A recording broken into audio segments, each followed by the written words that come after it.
Bonjour, je m'appelle Alexandre de Vaugué, je suis l'un des propriétaires du château de Vaux-le-Vicomte et notamment en charge du mécénat et des relations extérieures. Le château de Vaux-le-Vicomte a été créé en 1661 par Nicolas Fouquet, alors ministre des Finances sous le jeune Louis XIV.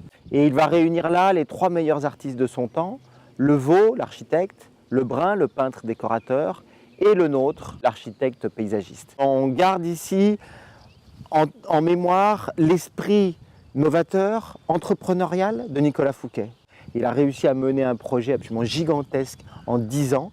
À notre modeste échelle, on essaye effectivement de garder la tradition et le respect du travail de nos ancêtres et apporter l'innovation. Dans les années 80, mon père, à la tête donc, de l'entreprise familiale, décide de mettre en place cette soirée aux chandelles. Et c'est finalement redonner l'ambiance, l'atmosphère de la fête du 17 août 1661, fête d'inauguration du château que Nicolas Fouquet avait organisé. Comment éclairer le jardin de manière extrêmement subtile sans que cet éclairage soit vu comme un éclairage moderne pour pouvoir garder cette impression XVIIe siècle, grand siècle, de lumière de bougie, d'éclairage à la bougie, et ajouter un élément de sécurité.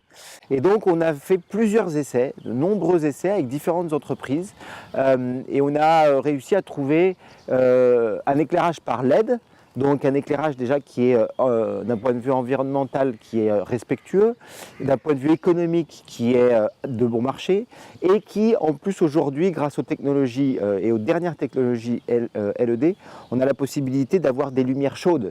Donc ces barrières de LED seront installées à l'intérieur des haies de telle manière à ce qu'elles ne se voient pas, à ce qu'elles ne gênent pas le travail des jardiniers, qui taillent ces haies quand même régulièrement, et qui vont donc souligner l'ossature, la structure du jardin à la française créé par André Le Nôtre. Concernant donc ce projet de LED et d'éclairage du jardin, nous avons approché le Crédit Agricole Brie-Picardie.